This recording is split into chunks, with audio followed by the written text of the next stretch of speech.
AOC is sharing her thoughts on a confrontation she had with anti-war protesters. She posted this statement on Instagram saying, in part, they were right-wing Trumpers, not progressives, as they claimed.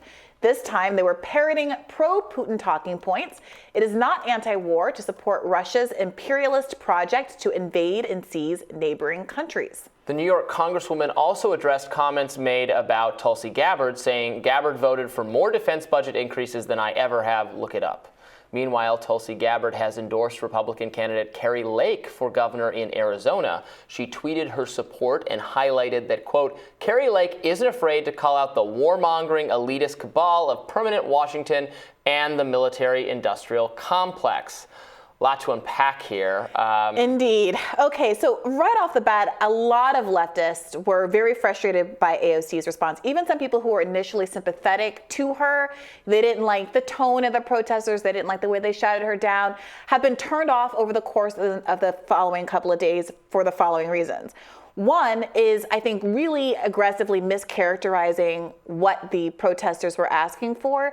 She says that it's not anti-war to support Putin's invasion or whatever the language was. Obviously, they weren't standing there saying, we want to support Putin's invasion. Right. What they were questioning was why AOC has voted uncritically, without any commentary, without any push for peace negotiation or peace talks, the billions of dollars in funding to Ukraine, military aid to Ukraine, no scrutiny about where the money is going, where the weapons are going, any of those kinds of things. And they're saying that doing that in effect is leading to war, given that the State Department has said very clearly that its goal is to do basically regime change and to quote unquote weaken Russia, right? So that's the critique. And to continue offering support until whatever it takes, whatever it takes. Yes. Whatever it takes. So AOC is not willing to engage in the substance of the argument. Moreover, she does this thing where she says because they're from this LaRouche group, which apparently is not a left group, and I have certainly no friendly feelings or affinity for, that means you can ignore the underlying substance of their argument, which I also think is not fair.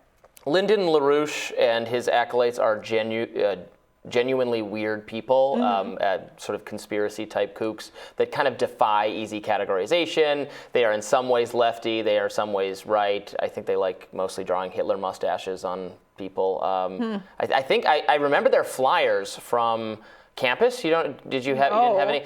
At the University of Michigan, there would be a couple LaRouche people handing out flyers, and because I remember it was like a Barack Obama and George Bush with Hitler mustaches. I'm pretty sure it was the LaRouche people. They were genuinely weird. So this is the underlying question. But activists, sometimes kooky activists show up and ask you questions. That doesn't mean they're wrong about everything. Well, right. So the fact of them being LaRouche and the fact that they also alluded to Tulsi Gabbard in their confrontation have both been facts used to undermine their message. And so I had this conversation with folks on my call-in show last night about how much the messenger really matters in these cases.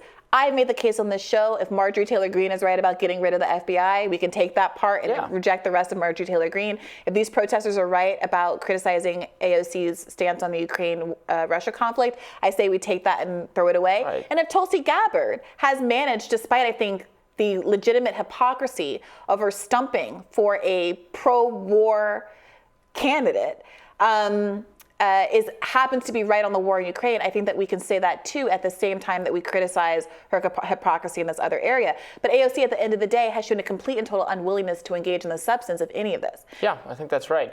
What I don't like about Tulsi Gabbard, obviously she can do whatever she wants. She's not going to listen to me. And I have said that I think it makes sense. The statements she's made about why she's leaving the Democratic Party, when she's emphasizing the foreign policy aspect of it, really do make sense, because we are in the midst of seeing a Republicans, especially in government, somewhat more aligned around the concept of being against foreign interventionism than the Democratic Party. These are not massive differences, because both parties are very bad on these issues, but you're getting where like the Democrats are down here and the Republicans are here. Yeah, the bar is on the floor. This is what I said on the podcast last week.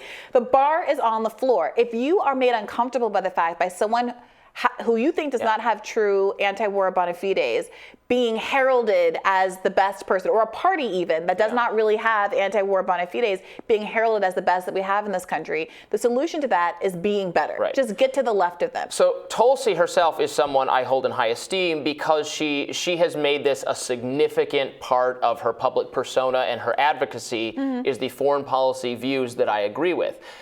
When she's endorsing people like Carrie Lake and Don Bolduc, and she's saying it's because they're opposed to the warmongering, and my issue with that though is Carrie Lake. Let's just do Carrie Lake. She's running for governor of Arizona. She is not going to be in a position to make foreign policy related policy decisions, and I don't think she is primarily identifying herself or defining herself with a foreign policy that I agree with. Now she might. To the extent she's talked about Ukraine or other things, she might have been saying things I agree with. So that's good. But unlike a Tulsi type person, I don't like she's not making that her whole thing. Right. So then I think it risks actually sapping some of the strength of a message Tulsi would be offering to endorse a Carrie Lake type person, because what most people know Carrie Lake for, and what she's certainly leaning into the most, is a really, really hardcore love, over-the-top worship of Trump and of claims about the election that are not true. And to be clear, like I think you can say it is reasonable to say that, well, this person, just because they have bad views on this issue, they might still be better than the alternative. But then I would want them to really be leaning into the views I like. And Carrie Lake is mostly leaning into views that are just kind of, again, Trump fanboy stuff that is not healthy for the party and is not substantively Bolduc, who is a senator, who is someone who is in the congressional position to actually vote on these kinds of things, has a bad voting record, who is someone who has consistently been pro-war. And I think what is happening is that because of all the focus on Ukraine, and because this more recent pivot that conservatives have had into being like the anti-war party, have been able to wave this flag and say, look at what I said on Ukraine, it must be good on these broader issues, when they're not. And even Tulsi Gabbard has come under scrutiny for being supportive of the drone wars and other kinds of wars that are interventionist projects as well. She just is against regime change wars. And again, she should be lauded for her opposition to those kinds of conflicts, but that is a much narrower claim than being an anti-war candidate. And I think people on the left are right to point that out, even though they also deserve criticism for managing to lose high ground to Tulsi despite her flaws. One other point I did want to mention before we get out of this segment is that AOC also really lost credibility by doubling down on this point that she had made on Twitter in response to Mehdi Hasan. Mehdi had tweeted, "These protesters are ridiculous, this is absurd." AOC followed up saying, even worse, they were shouting over a deaf constituent. The idea of being that, they had disrespect for someone with a disability, and that these people were completely craven. Turns out that she was reading emails that had been submitted and reviewed in advance. So there was not a deaf person there in the room that was getting shouted down. She was reading an email just like she was reading an email from everybody else.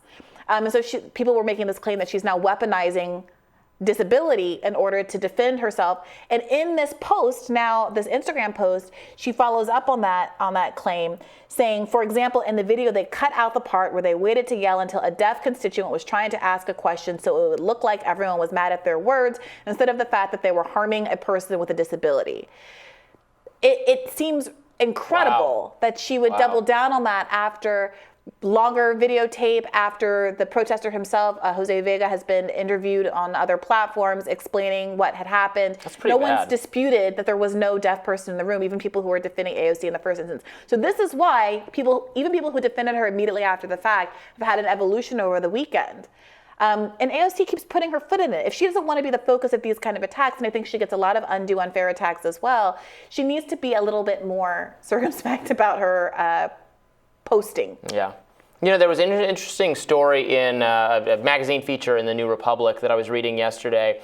It's called, I just pulled it up, "The Neocons Are Losing, Why Aren't We Happy?" And it's aimed at a kind of liberal Democrat, and is saying, this is, if you could flash back to, 2005, and assure liberal Democrats that, this is what the Republican Party is going to look like on foreign policy 17 years from now, they would be like, the sooner the better, right? And now, but that's not what you hear from liberal Democrats mad, now. because now it's calling their bluff. Yeah. And this is so much of what the conversation on the left has been about. The criticism of the squadrons, the criticism, you have to create tensions in politics that expose when people really mean it and when they're just talking. And that should exist on the right as well. People like Tulsi, Carrie, like whoever it is, need to be challenged on whether or not they actually are going to fight for the things that they say they care about, or whether it's all just online bluster about wokeness, blah, blah, blah. And that's why people have to put forward legislation. You have to put forward votes. You have to see if people are actually going to pull the trigger on stuff that's going to help the American people.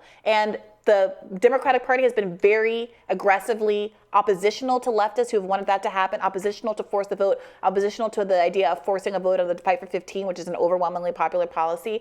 And we're not even seeing that kind of agitation at all on the right, because I would argue that the more active parts of the far right movement are so invested in the kind of woke cultural politics that there is very little in the way of legislative hooks apart from a couple of bans or efforts to ban trans youths from soccer leagues and things like that. Book bans, stuff like that. There are not a lot of great, obvious legislative remedies to the things that most animate conservatives. This has been a huge and I think that's by design. Problem. That's by design. They can promise a lot of stuff that they don't have to deliver on because it's not real. Just like Democrats spend a lot of time talking about how we're going to cure racism when there's no policy for that either. Yeah, no, it's fair enough. Yeah. All right, more Rising right after this. Stay with us.